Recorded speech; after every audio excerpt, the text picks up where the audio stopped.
Shravanam Diaries podcast.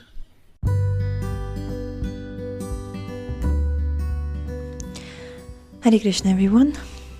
Reading Bhagavad Gita as it is, the book by His Divine Grace Abhay Charanaravinda Bhaktivedanta Swami Srila Prabhupada, Chapter 13, Nature, the Enjoyer and Consciousness.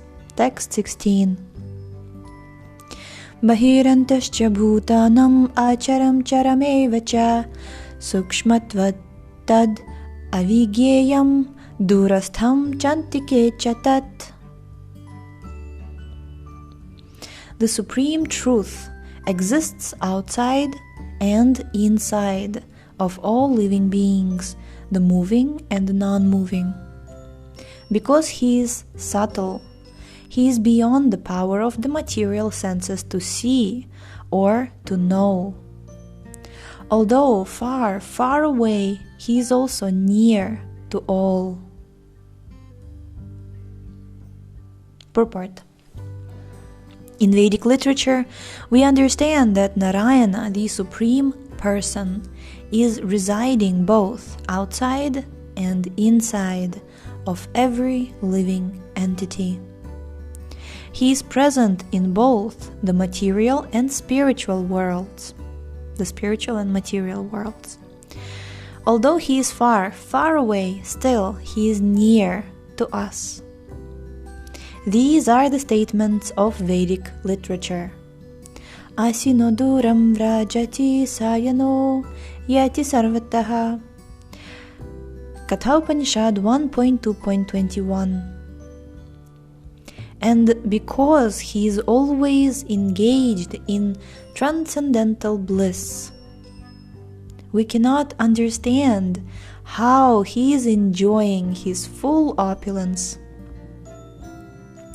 We cannot see or understand with these material senses. Therefore, in the Vedic literature, it is said that to understand Him, our material mind and senses cannot act. But one who has purified his mind and senses by practicing Krishna consciousness in devotional service can see Him constantly. It is confirmed in Brahma Samhita that the devotee who has developed love for the Supreme God can see Him always without cessation. And it is confirmed in Bhagavad Gita 11.54 that He can be seen and understood only by devotional service. Bhaktya tvananyaya shakya. Text 17. Avibhaktam cha bhuteshu vibhaktam iva cha sthitam bhuta bhartri cha tajgyeyam grasishnu brabhavishnu cha. Although the Supersoul appears to be divided among all beings, He is never divided. He is situated as one.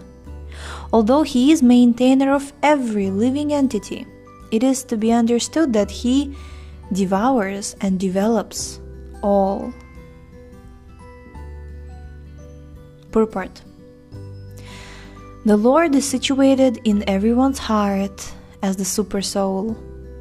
Does this mean that He has become divided? No. Actually, He is one. The example is given of the sun. The sun, at the meridian, is situated in its place. But if one goes for 5,000 miles in all directions and asks, "Where is the sun?"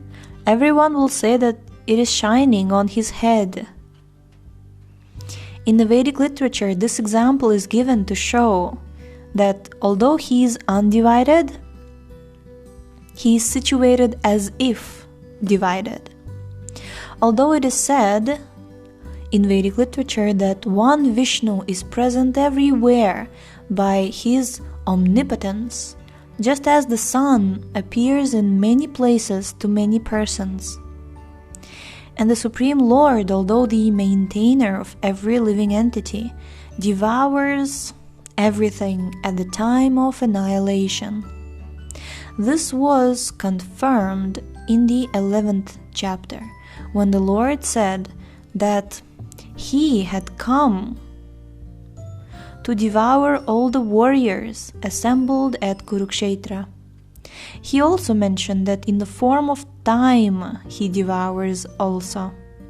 He is the annihilator, the killer of all. When there is creation, He develops all from their original state.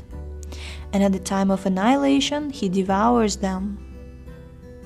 The Vedic hymns confirm the fact that He is the origin of all living entities and the rest of all. After creation, everything rests in His omnipotence. And after annihilation, everything again returns to rest in Him.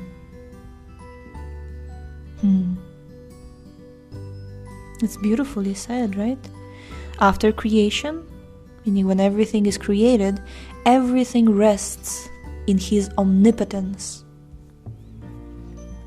And after annihilation, everything again returns to rest in Him. These are the confirmations of Vedic hymns. Yato vaimani bhutani jayante yena jatani jivanti yat prayantyabhisham vishanti tad brahma tad vijayasasva. Taittiriya Upanishad 3.1. Text 18. Jyotishamapi tajyotis tamasah paramuchyate gyanam gyayam gyanagamyam hridi sarvasya vishtitam.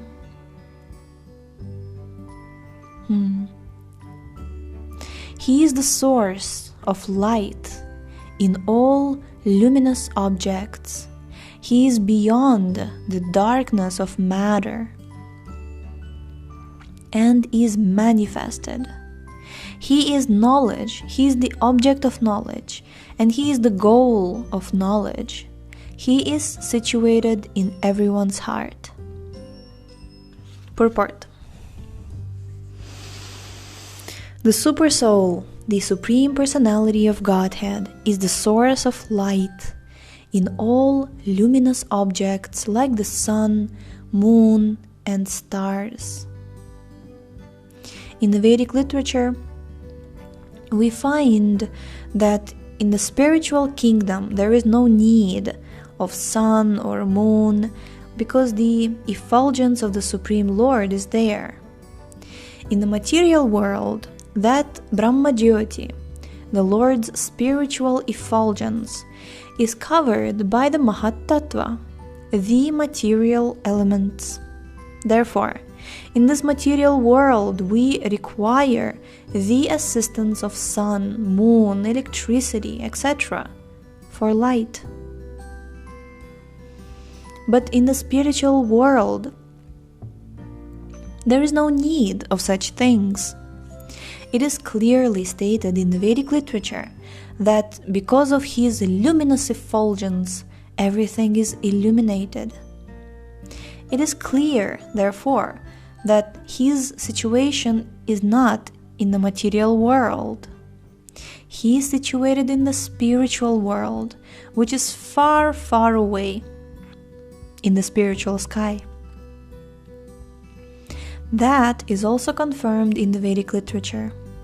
Aditya Varnam Tamasaha Parastat Shvetashvatara Upanishad 3.8. He is just like the sun, eternally luminous, but He is far, far beyond the darkness of this material world. His knowledge is transcendental. The Vedic literature confirms that Brahman is concentrated transcendental knowledge. To one who is anxious to be transferred to that spiritual world, knowledge is given by the Supreme Lord, who is situated in everyone's heart. One Vedic mantra, Shvetashvatara Upanishad 6.18, says, Tamhadivam atma buddhi prakasham mumukshur vaisharanamaham prapadye. One must surrender unto the Supreme Personality of Godhead if he at all wants liberation. As far as the goal of ultimate knowledge is concerned, it is also confirmed in Vedic literature. Tameva vidit tvati mrityum eti. Quote, only by knowing him can one surpass the boundary of birth and death. Unquote. Shvetashvatara Upanishad 3.8. He is situated in everyone's heart as the Supreme Controller. The Supreme has legs and hands distributed everywhere, and this cannot be said of the individual soul. Therefore, that there are two knowers of the field of activity, the individual soul and the supersoul, must be admitted. One's hands and legs are distributed locally, but Krishna's hands and legs are distributed everywhere. This is confirmed in the Shvetashvatara Upanishad 3.17. Sarvasya Prabhum Ishanam Sarvasya Sharanam Brihat. That Supreme Personality of Godhead, Supersoul, is the Prabhu, or Master, of all living entities. Therefore, he is the ultimate shelter of all living entities. So, there is no denying the fact that the Supreme Supersoul and the individual soul are always different. Jai.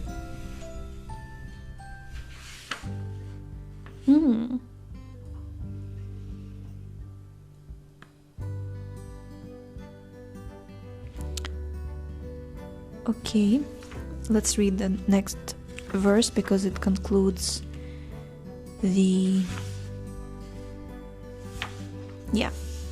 Okay.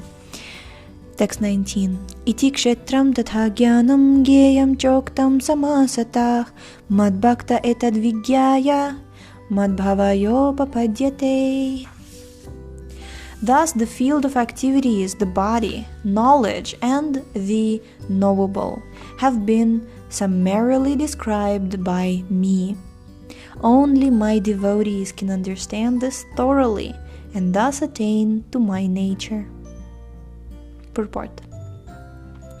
The Lord has described in summary the body, knowledge, and the knowable.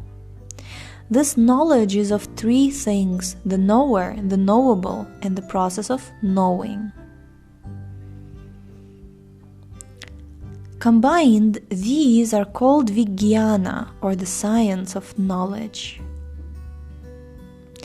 Perfect knowledge can be understood by the unalloyed devotees of the Lord directly. Others are unable to understand. The monists say that at the ultimate stage, these three items become one, but the devotees do not accept this. They do not. Knowledge and development of knowledge mean understanding oneself. In Krishna consciousness, we are being led by material consciousness. But as soon as we transfer all consciousness to Krishna's activities and realize that Krishna is everything, then we attain real knowledge. In other words, knowledge is nothing but the preliminary stage of understanding devotional service perfectly. In the 15th chapter, this will be very clearly explained. Now, to summarize, one may understand that verses 6 and 7, beginning from Mahabhutani and continuing through Chetana Dhriti, analyze the material elements and certain manifestations of the symptoms of life. These combine to form the body, or the field of activities. And verses 8 through 12 from Amanitvam through Tattvagyanartha Darshanam describe the process of knowledge for understanding both types of knower of the field of activities, namely the soul and the supersoul. Then, verses 13 through 18, beginning from Anadi Matparam and continuing through Hridi Sarvasya Vishthitam, describe the soul and the supersoul, the Supreme Lord. Thus, 3 items have been described: the field of activity, the body, the process of understanding, and both the soul and the supersoul. It is especially described here that only the unalloyed devotees of the Lord can understand these 3 items clearly. Clearly. So for these devotees, Bhagavad Gita is very useful. It is they who can attain the supreme goal, the nature of the Supreme Lord, Krishna. In other words, only devotees and not others can understand Bhagavad Gita and derive the desired result. Jai. So tomorrow we shall begin to read next verses which speak about material nature. Thank you so much for tuning in today. The book links, previous episodes timeline, and biography of the author can be found on shravanamdiaries.com. The link is in the description, and we shall see you tomorrow. Hare Krishna, Krishna Krishna, Hare Hare.